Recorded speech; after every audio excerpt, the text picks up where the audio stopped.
Hello लोगोफोर, नोंथांमोनखौ खुलुमहरबाय। आं दिनै मा लांफैदों क'क्राझार टाउनाव नै बोराय बुरि मा लांफैदों नाय लोगोफोर।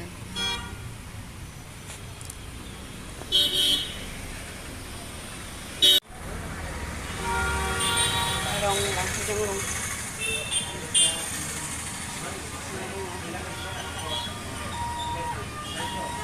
रायज्लायगासिनो दङ।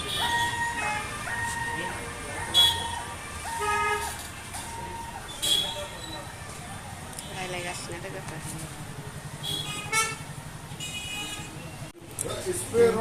हनुमान हरद्वार स्ट'रनो लोगोफोर।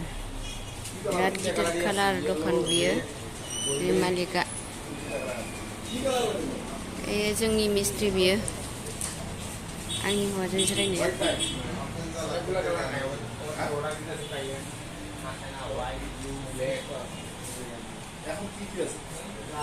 सोरबा जुदि नांगौबा लांफैनो हागोन। बिराद गिदिर नै माबायावनो मा होनो बाजै हटेल खाथियावनो।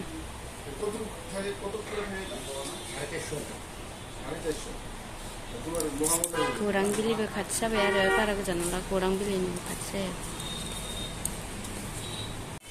गस्लाखौसो गानबोदों दे लोगोफोर, गाज्रिमोन। थारमाने बिराद मेङो आङो। दिनैहाय लेबार अफिसावनो सानसे आरो, बेखायनो गस्ला गानबोदों।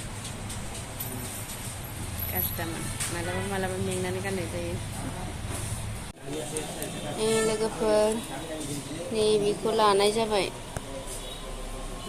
बे कालारखौ लाबाय आङो।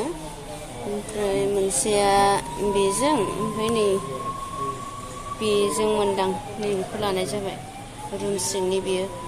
ओमफ्राय बाहेरानिखौ नैबेखौ लाबाय आङो।